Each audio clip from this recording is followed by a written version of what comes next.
अतुलित बलधामं हेम शैलावधेहं धनुज वन कृशानं ज्ञानिनामाग्रगण्यं सकल गुण निदानं वानराणामधीशं रघुपति प्रिय भक्तं बात जातं नमामि।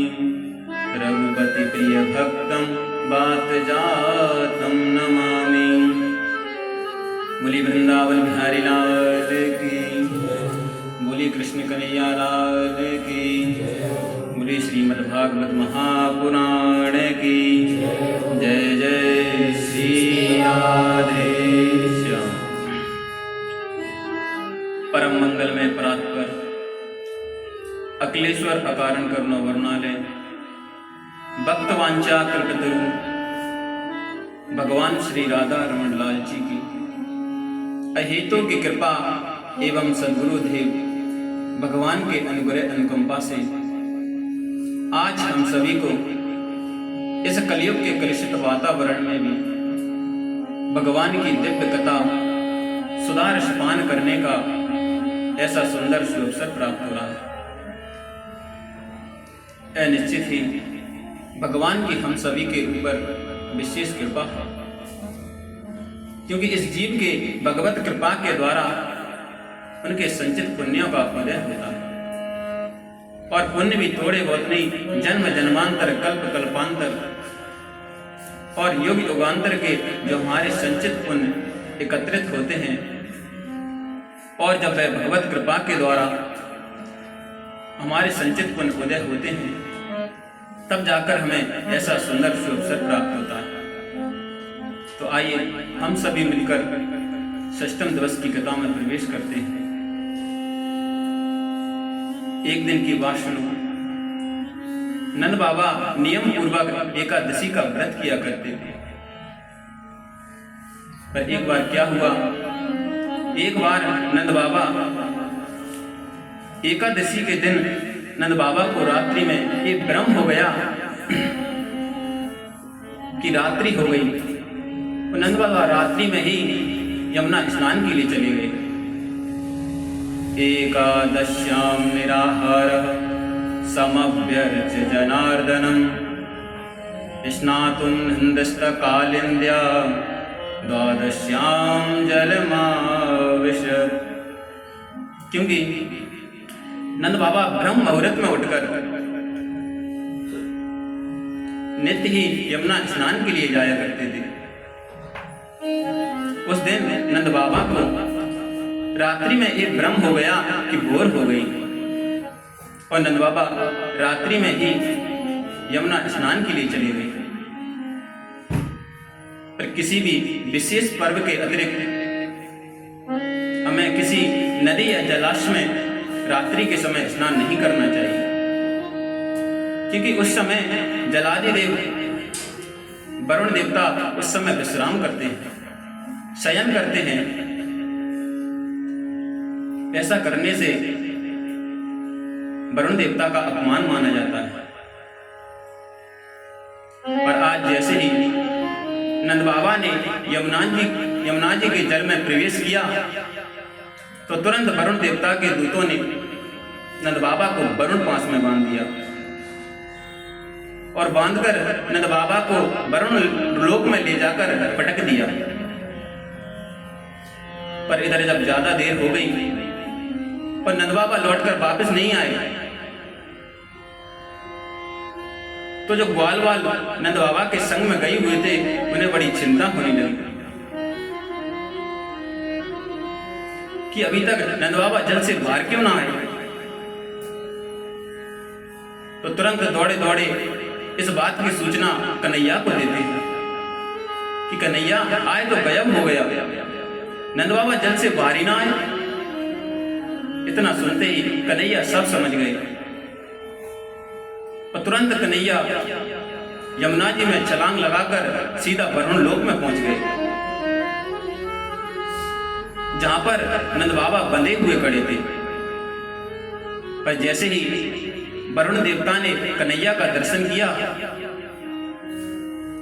तो तुरंत खड़े होकर कन्हैया का स्वागत करते हैं आइए आइए प्रभु, हम देहधारियों का जीवन धन्य हो गया जो आपके पाद पद्म हमारे इस लोक में पधारे।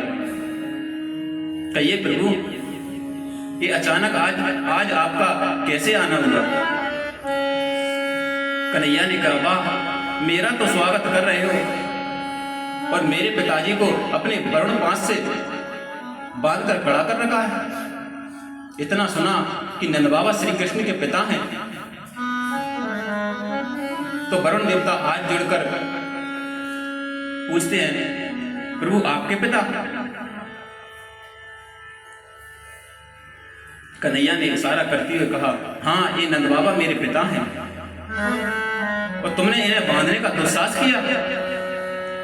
तो इतना सुनते ही वरुण देवता डर के मारे थरथर कांपने लगे कि प्रभु मुझे क्षमा करें, मुझसे अनजाने में बड़ा भारी अपराध हो गया, इसलिए प्रभु मुझे क्षमा करें। कन्हैया ने कहा, कोई बात नहीं, जो होना था सो हो गया, इसलिए अब जल्दी से अब नंद बाबा को आजाद करो। तो तुरंत वरुण देवता ने नंद बाबा को अपने वरुण पास से मुक्त किया और मुक्त करते ही नंद बाबा से क्षमा याचना मांगते हैं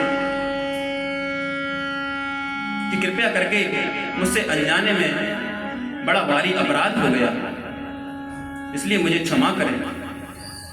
और उसके बाद कन्हैया अपने बाबा को जल से बाहर लेकर आए। पर इस घटना से नंद बाबा और सारे ब्रजवासियों को पक्का विश्वास हो गया कि हमारा कन्हैया कोई साधारण बालक नहीं है, ये तो साक्षात भगवान है। तभी तो इतने बड़े बड़े देवता इसके आगे हाथ जोड़कर खड़े रहते हैं। इसका मतलब मेरा कन्हैया भगवान है, तभी तो इतने बड़े बड़े कामों को कर लिया। पर इस बात का जैसे ही मेरे कन्हैया को पता चला कि सारे ब्रजवासी मुझे भगवान मान रहे हैं, तो कन्हैया ने सोचा ये तो बड़ी गड़बड़ है। यदि सारे ब्रजवासी मुझको भगवान मानने लगे तब तो मेरी लीला का सारा रस ही भंग हो जाएगा। कन्हैया ने सोचा अब क्या किया जाए। तो कन्हैया ने सारे ब्रजवासियों को अपने पास बुलाया। क्यों भाई, ये मैं क्या सुन रहा हूं कि तुम लोग मुझे भगवान मान रहे हो? ब्रजवासियों ने कहा, ठीक सुना है कन्हैया तुमने कि हम लोग तुझे भगवान मान रहे हैं। अरे तू भगवान ही तो है, तभी तो इतने बड़े बड़े कामों को तू कर लेता है। कन्हैया ने कहा, अच्छा एक बात बताओ ब्रजवासियों, यदि मैं भगवान भयो तो तुम क्या करोगे? ब्रजवासी बोले, हमें कछु ना लेनो देनो, बनो रे तू भगवान, हमें तेरे भगवान होने या ना होने से कोई मतलब ना है। अरे हमारे मन में तो एक इच्छा है, हम भगवान के वैकुंठ का दर्शन करना चाहें, उन्हें देखना चाहें। क्या तू ये हमारी इच्छा पूर्ण कर सकता है? इतना सुनते ही कन्हैया ने कहा, देखो ब्रजवासियों, मैं भगवान हूं या ना हूं इस चक्कर में तुम मत पड़ो, पर तुम्हारे ये वैकुंठ देखने वाली इच्छा मैं अवश्य पूर्ण कर सकता हूं। तो ब्रजवासियों ने कहा, ठीक है भैया। कन्हैया ने कहा, आओ मेरे संग। उसके बाद कन्हैया सभी ब्रजवासियों को अपने साथ लेकर यमुना जी में डुबकी लगाकर सीधा उन्हें वैकुंठ लोक में पहुंचा दिया। और वैकुंठ का दर्शन करते ही सारे ब्रजवासी प्रसन्न हो गए, क्योंकि भगवान का वैकुंठ कोई साधारण लोक नहीं है। ये वैकुंठ स्वयं भगवान के प्रकाश से ही प्रकाशवान और प्रकाशित है, क्योंकि सत्यम ज्ञान अनंतम ब्रह्म ज्योति सनातनम, क्योंकि यहाँ पर भगवान अपने सत्य ज्ञान और अनंत रूप से नित्य विराजते हैं। ये भगवान का वैकुंठ कोई साधारण लोक नहीं है। और आज ऐसे दिव्य वैकुंठ का दर्शन आज हमारे प्रभु सारे ब्रजवासियों को सहज में ही कराते हैं। और सारे ब्रजवासी वैकुंठ का दर्शन करते ही बड़े प्रसन्न हो गए। वाह भैया, बड़ो प्यारो है वैकुंठ। पर कुछ ही देर में ब्रजवासियों ने कहा, कन्हैया हमारी इच्छा तो यमुना नहाने की, स्नान करने की हो रही है, बता कहाँ है यमुना जी। कन्हैया ने कहा, ब्रजवासियों ये वैकुंठ है, यहाँ तुम्हारी इच्छा पूर्ण नहीं हो सकती, इसके लिए तो तुम्हें वृंदावन ही जाना पड़ेगा।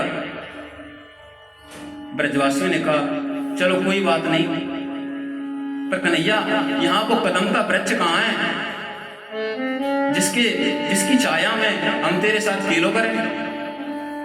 कन्हैया ने कहा, वो भी यहाँ ना है, इसके लिए भी तुम्हें वृंदावन ही जाना पड़ेगा। ब्रजवासियों ने कहा, वो सब ना है। कन्हैया ने कहा, यहाँ ना है। इतना सुनते ही सारे ब्रजवासी उदास हो गए। एक कैसो वैकुंठ है। पर कुछ ही देर में एक ब्रजवासी ने कहा, कन्हैया तू एक काम कर, चल जल्दी से घोड़ा बन जा, तो तेरी पीठ पर बैठकर या वैकुंठ को कछु देर आनंद लियो जाए। कन्हैया ने कहा, ब्रजवासियों यहाँ मैं तुम्हारा घोड़ा नहीं बन सकता, क्योंकि ये वैकुंठ है और यहाँ पर सब मेरी पूजा, हाथ जोड़कर मेरी पूजा करें। और तुम लोग मुझे यहाँ घोड़ा बनने के लिए कह रहे हो, इसलिए तुम्हारी इच्छा मैं यहाँ पूर्ण नहीं कर सकता। इसके लिए भी तुम्हें वृंदावन ही जाना पड़ेगा। इतना सुनते ही सारे ब्रजवासियों ने कहा, कन्हैया फिर तेरे या वैकुंठ से बढ़िया तो हमारा वृंदावन ही है, जहां पर हम तेरे साथ खेल तो सके। इसलिए भैया बस अब तू हम सबन को जल्दी से वृंदावन पहुंचा दे।